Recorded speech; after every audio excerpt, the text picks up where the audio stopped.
Vehi Sheamda lavoteinu, Vehi Sheamda lavoteinu velanu, shelo echad bilvad amad aleinu lechalotenu, amad aleinu lechalotenu. 1066, Granada, 4,000 Jews massacred. 1096, Rhineland, 2,000 Jews massacred. 1391, Seville, pogrom with numbers unknown. 1506, Lisbon, Portugal, 1,000 Jews. 1648, Kelminispi, pogroms, 100,000 Jews. 1881, the first Russian pogroms. 1903, the second Russian pogroms, 2,000 Jews. 1903, Kishinev, 47 Jews. 1905, the second Kishinev pogrom, 19 Jews. 1919, Ukraine, 1,700 Jews. 1929, Hebron, 67 Jews. 1938, Kristallnacht, 91 Jews. 1941, Lasai, Romania, 13,000 Jews. 1941, Farhud, Iraq, 180 Jews massacred. October 7th, Israel, 1,200 Jews.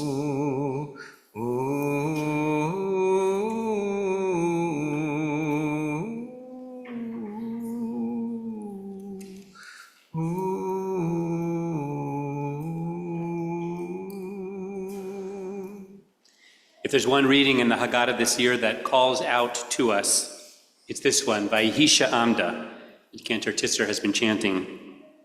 The piyut, or the poem, was written sometime between the 7th and 10th centuries. This particular tune is written by Israeli Yonatan Reisel. He released it back in 2009, and it grew tremendous in popularity, so much so that your average Israeli, religious and secular, they know it from the radio. Today, sadly, its message remains as relevant as ever. Vehi Sheamda appears during the Seder in the Magid section, the storytelling portion of the evening, just after we would begin to recount the experience of our Israelite ancestors in slavery, and just after introducing the four children, we pause, we raise our cups, and we sing, Vehi Sheamda lavoteinu. This year, we hardly need that reminder that B'chol dor vador omdim aleinu. In each and every generation, enemies have risen against us. Because, of course, we know it all too well. But amidst the pain and the sorrow and the worry that at times this past year have felt all-consuming, I want to challenge us to focus on the second half of the poem. Not the part where they tried to kill us, but the part that says, and yet we survived. How? How have we survived the whole dor vador, all of these generations? This poem, this piyut, answers with one enigmatic word, Vehi, and this. They have stood against us, Vaihi, but this has stood by us. What's the this? What's the Vaihi? Over the centuries, the rabbis have had a robust debate about this simple word. Some say that it refers to God, the Shekhinah. God has stood by us.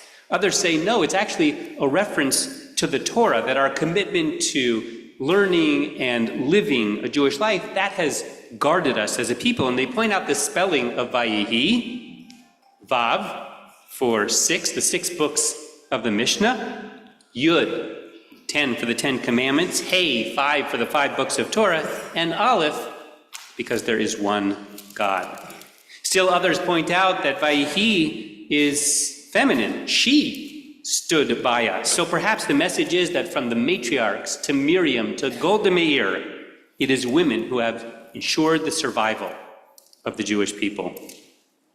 No one poses this question, what has kept the Jews going, more powerfully than Mark Twain.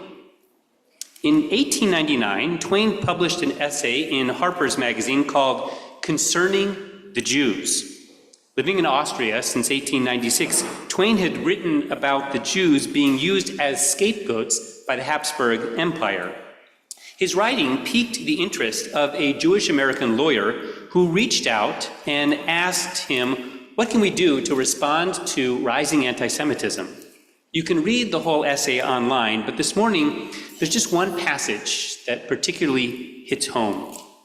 Mark Twain writes, "The Jew has made a marvelous fight in the world, in all the ages, and has done so with his hand tied behind his back. He could be vain of himself and excuse himself for it. The Egyptian, the Babylonian, the Persian rose, and they filled this planet with splendor, and then faded to a dream stuff and passed away. The Greeks, the Romans, they followed, and they made a vast noise, and they are gone. Other peoples have sprung up and held their torch high for a time, and it burned out, and they sit in twilight now, or have vanished. The Jews saw them all, and now what he always was, he continues, exhibiting no decadence, no infirmities of age, no weakening of his parts, no slowing of his energies, no dulling of his alert and aggressive mind. All things are mortal, Twain says. All forces pass, but the Jew remains. What is the secret of his immortality?" I want to invite you to raise that question at your Seder this year. What is the secret to our survival, and how can you ensure our continuation? Just a quick postscript. Sadly, parts of Mark Twain's article were actually cited by Nazi sympathizers in the 1930s as reasons to hate the Jews. So apparently even philo-Semitism can lead to anti-Semitism. This Pesach, it would be understandable if October 7th and rising anti-Semitism completely dominated our discussions. Indeed, with hostages in Gaza and rockets flying from Iran, it's impossible to have a Seder and not talk about these things. But I want to discourage us from making Seder only about the threats. You see, the Mishnah outlines the narrative arc of the Seder, of its storyline, telling us, let it begin with oppression, but end in liberation. Let it begin in mourning, but end in celebrating. Begin with degradation, but end with praise. Matchilim begnut u'misayimim b'shavach. In other words, we can't just quote, in every generation they arose to kill us, without also affirming, and in every generation we survived. That, by the way, is the reason why when we say Vehi Sheamda, we temporarily cover up the matzah and we lift up our wine cups without drinking, because we pause the story of the Israelites in slavery. We raise our cup to the God of deliverance and say, yes, but God has been our salvation. The story is told of a young woman who is looking for a shidduch, a match, and so she goes on a blind date. Well, she says to the man, tell me a bit about yourself. And he answers, sure. Well, my first wife, she ran off just after the chuppah. My second wife, she didn't even show up to the chuppah. My third wife, I don't remember what happened to her. What's the woman going to do? She's not thinking to herself, let's set a wedding date. She's thinking, this date is over, I've got to get out of here. So imagine you're a child at the Seder. Imagine you're exploring Judaism. Imagine you're a person from another faith background, or imagine, if you can, not hard to imagine, that you have just been so wholly consumed by news of war and rising anti-Semitism this past year. Imagine then only hearing the words, in every generation they rise up against us. Imagine only hearing stories of oppression and torture and death. Imagine being told over and over again, you are part of a persecuted people. What does that do to our children? What does it do to us? We might be tempted to say, this date is over, I've got to get out of here. It's understandable if this year it's hard to celebrate Pesach. But recall, the commandment is to remember the Exodus. It's not a story about victimization, but of salvation. Ours is not a story simply of pain and suffering, but of covenant and community, of creativity and of contributions. If you only taste the maror of Jewish life, but not the sweet haroset, lo dayenu, it is not enough. If you only tell the story of slavery, but not of liberation, it's not enough. If you only sing Avadim Hayinu before dinner, but you don't sing Hallelujah, Hallelujah, Hallelujah after dinner, it's not enough. If you only recall our history of oppression, but not our track record of triumph, it's not enough. If you only carry the weight of pogroms, but don't carry a sense of pride and a feeling of purpose, it's not enough. If being Jewish is only about the oys and not the joys, it's not enough. Let me conclude with this. Last week I officiated at a baby naming. The young couple is new to Bethel, and they named their daughter Noah Be'eri. They named her after one of the kibbutzim that suffered so greatly in the October 7th attack. As the mother explained, she wanted the kibbutz to be remembered for life and not for a tragic death. The couple wanted to respond to Jewish suffering with life-affirming celebration. Last week as well, I sat on a Beit Din to officiate at a woman's conversion to Judaism. We said to her, look at the Jewish world right now. Look at what's happening in Israel. Do you really want to convert to this persecuted people? And with tears in her eyes, she said, it's not even a question, because this is who I am. If anything, the events of this past 6 months, she said, only make me sure that this is even more right. Being Jewish is amazing, she said. It's such a blessing, and I'm not going to let Hamas take that away from me.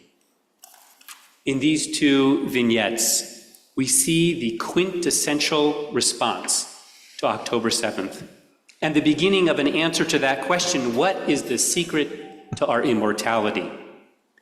To celebrate life, to grow community, to commit to Jewish living, to look with optimism, l'shana haba, to the future, and to transform mourning into rejoicing, that we might sing, Ve'akadosh Baruch Hu Matzilenu, Matzilenu mi'adam. Ve'akadosh Baruch Hu Matzilenu, Matzilenu mi'adam.